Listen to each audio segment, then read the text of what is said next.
Շնորհակալություն, ոնց ենք, հավենք, երեկ երեկոյան սիրելի ժողովուրդ մի բան հայտնաբերեցի, որ մեր ծրագրում կա մեկ լուրջ թերություն, որ թերությունն է դա, նայեք, մարդ վարորդական իրավունք ստանալուց ընդամենը փոքր մեքենա քշելու համար փսիխոյի թուղթ է ստանում, հոգեկան առողջության վերաբերյալ թուղթ է անում, ժողովուրդը ասում է փսիխո։ Հիմա պետության ղեկի մարդը, մի պետություն, որը ունի մոտ 3 միլիոն բնակչություն, կարծում եմ ևս պետք է փսիխոյի թուղթ անե։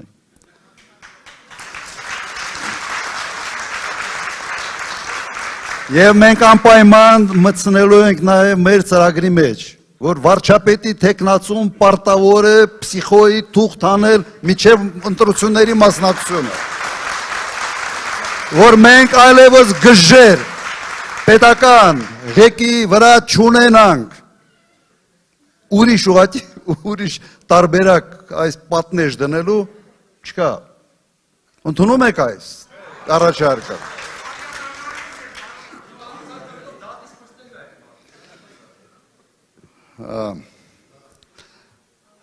Սիրելի ժողովուրդ, ընդհանրապես ինչ է ուզում սենց պարզ միջին վիճակագրական Հայաստանի Հանրապետության քաղաքացին։ Ենթադրում եմ, որ ուզում է հանգիստ ապրել, աշխատանք ունենալ, վստահ լինել, որ իր երեխաները նորմալ կրթություն ստանալ,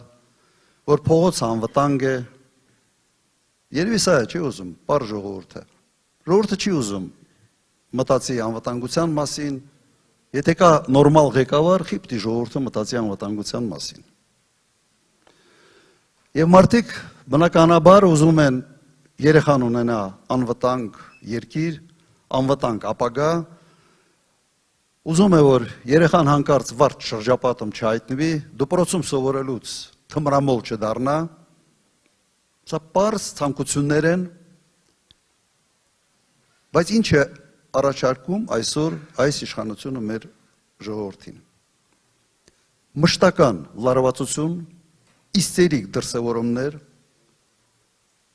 ժողովրդին իրար դեմ հանել, սենց խառնակցության մի գագաթնակետի է հասցնում ամեն ինչում և սպառնում է սեփական ժողովրդին պատերազմով։ Այս իշխանությունը կազինոն բերել է ամեն մեկի տուն, և այս իշխանությունը թմրանյութը բերել է ամեն մի դպրոց։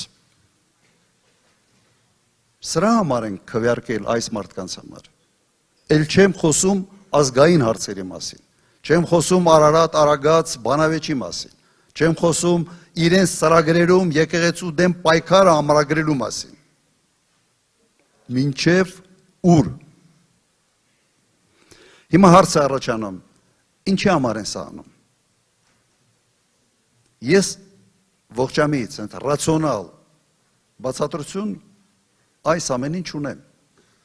Մեկ ուզում եմ հասկանալ, թե լավ, սրա տակը ինչ-որ մի տրամաբանություն կա, դրած թե չկա, չեմ տեսնում։ Միայն ռացիոնալ բացատրությունը հետևյալն է. լուրջ անլրջացնել ամեն ինչ և այդ անլրջացման գործընթացի ժամանակ, քանի որ ինքը անլրջությունների վարպետ է, լուրջ հարցերից որևէ բանավեճ չգնա, լուրջ հարցերի շուրջ քննարկումներ չլինեն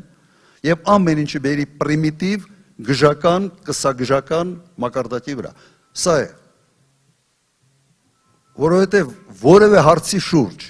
լուրջ բանավեճի ժամանակ այս մարդը ոչ գիտելիք ունի, ոչ ասելիք ունի։ Հիմա սա է միայն իմ կարծիքով ողջամիտ բացատրությունը այն անմենչին ինչ կատարվում է այսօր։ Եվ շատ մեծ հեշտությամբ կարող են ասել այսօր մեկ բան, մյուս օրը մեկ ուրիշ բան։ Արցախը Հայաստանը է վերջ, հետո Արցախը Ադրբեջանը է վերջ, բայց այդ ամենի պատասխանատվությունը եւ գինը տալիս է ոչ թե ինքը, այլ պարզ ժողովուրդը։ Հազարավոր զոհերով, տասնյակ հազարավոր փախստականներով եւ ունեզրկված ընտանիքներով։ Սրան այսպիսի ձևակերպում եմ ես տվել, որ սա պատասխանատվության, իշխանության պատասխանատվության ինստիտուտի չեղարկում է։ Ըստ էության սա է կատարվում, այն ինչ տեսնում ենք։ Իմ խորին համոզմունքով իշխանություն եւ պատասխանատվություն սա սինոնիմներ են, սա նույն բանն է։ Իշխանություն առանց պատասխանատվության չարիք է ժողովրդի համար։ Չի կարա առաջնորդը ասի դե սխալվել եմ, ինչ ա եղել, հետո ինչ 5000 զոհ։ Այն ժամանակ ուրիշ բան էի մտածում, հիմա ուրիշ բան եմ մտածում։ Սա կրկնեմ, անպատասխանատվության ինստիտուտի չեղարկումն է։ Եվ սա այն է, ինչ քայքայում է պետականության հիմքերը։ Առանց պատասխանատվության չկա իշխանություն, առանց պատասխանատվության չի կարող որևէ պետություն կայանալ։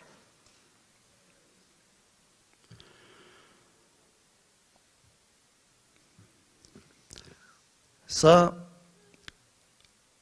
ընդհանուր հարցերի վերաբերյալ։ Հիմա մի քիչ ձեր հարցերի մասին, Չարենցավանի հարցերի մասին։ Չարենցավանը եղել է արդյունաբերական քաղաք։ Եղել է հսկա բազմաթիվ տարբեր արդյունաբերական գործարաններ, այսօր գիտեմ, որ այդ պրոբլեմը ունենք եւ մեր ծրագիրը երկրին վերադարձնել արդյունաբերական հզորություն։ Չի կարող երկիրը համարվել ժամանակակից, հզոր, մրցունակ երկիր առանց արդյունաբերությանը։ Եվ սա մենք ամրագրել ենք մեր ծրագրերում։ Գիտեմ, որ դուք խնդիր ունեք եւ մուտքի մոտ ինձ ուղղակի ձեր քաղաքի բնակիչը ուղղակի դիմեց, որ պասպորտ սեղան են հանել եւ այլ։ Սա այն է, ինչ այնում է այս իշխանությունը արդեն երևի 2-3 տարի։ Տպարությունը այնպիսին է, որ անում են ամեն ինչ Հայաստանը դատարկելու համար տարածքները եւ ամեն ինչ կենտրոնացնելու Երևանում եւ մի քանի քաղաքներում։ Ուրիշ նպատակ չկա։ Ինչով էր ձեզ խանգարում ազնագրային սեղանը Չարենցավանը։ Անպայման պետք է խնդիրներ ստեղծեք մարդկանց համար, այնքան անտրամաբանական, հակաժողովրդական որոշումներ են կայացրել, որ ուղղակի եւս փորձեմ ձևակերպում տալ, որի նպատակը ոնց որ ժողովրդի հետևից ընկնելն է, անհարմարություն ստեղծելն է, տեղահան անելն է։ Դպրոցների օպտիմիզացիա գյուղերում։ Մի քանի դպրոց են կառուցում, եռակի ավել դպրոցներ փակելու համար։ Մենք ավելի շատ դպրոցներ են կառուցել իմ ժամանակ, բայց երբեք դպրոց չենք փակել։ Եվ համարում եմ, որ դպրոց փակելը հանցագործություն է ժողովրդի նկատմամբ։ Նույնիսկ եթե այդ գյուղում կա 5 երեխա դպրոցական, գյուղը պետք է ունենալ դպրոց։ Հենց դպրոց հանեցին, մի քանի տարում գյուղն է դատարկվելու։ Միգուցե տեղ են ազատում 300,000 ադրբեջանցիների վերադարձի համար։ Ենթադրում եմ, որ դա է։ Այլ բացատրություն այս ամենը ուղղակի չունի։ Ինչ ենք անելու մենք։ Առաջինը, պետք է վռնդենք այս իշխանությանը իրենց հաթոռներից։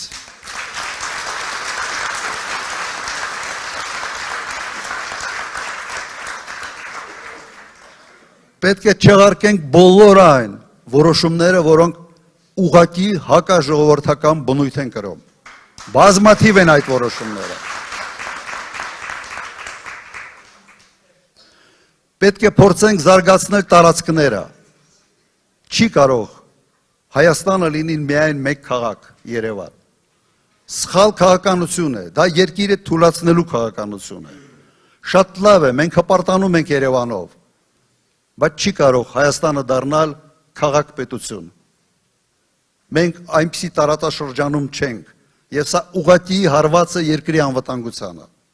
եւ այս հարցը եւս շտկելու ենք։ Բայց մենակ չենք կարող անել, մենք ձեր կարիքը ունենք։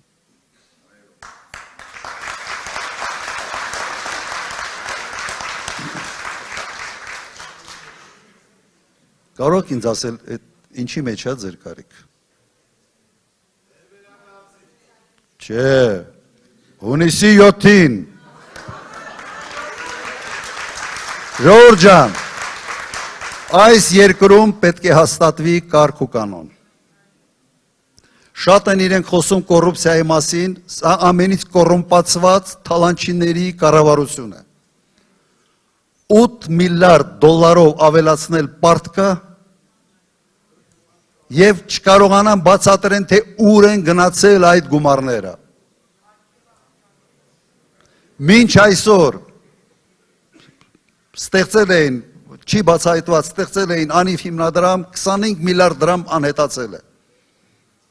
Համահայկական հիմնադրամից 100 միլիոն դրամ փոխանցվել է պետական բյուջե, պատերազմի ժամանակ անհետացել է։ Որևէ բացատրություն չեն տալիս։ Ես այն ժամանակ հոգաբարձուների խորհրդի անդամ էի հիմնադրամի,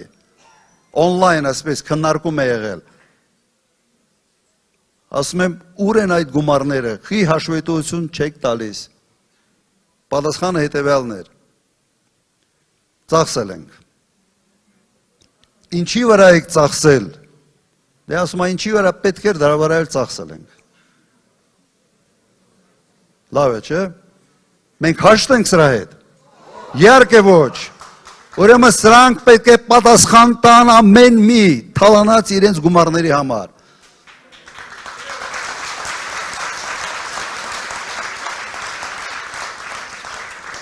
Հիմա ժողովուրդ ջան, ձեր ձերքին է այս ամենը։ Հունիսի 7, համար 17 եւ ում համար եք քվեարկում, Հայաստանի համար։ Մի հատ բոլորս միասին։ 7 համար 17 Հայաստան։ Շնորհակալություն ապրեք։ Շնորհակալություն։ Հիմա մենք ձեր դրամատրության տակ ենք։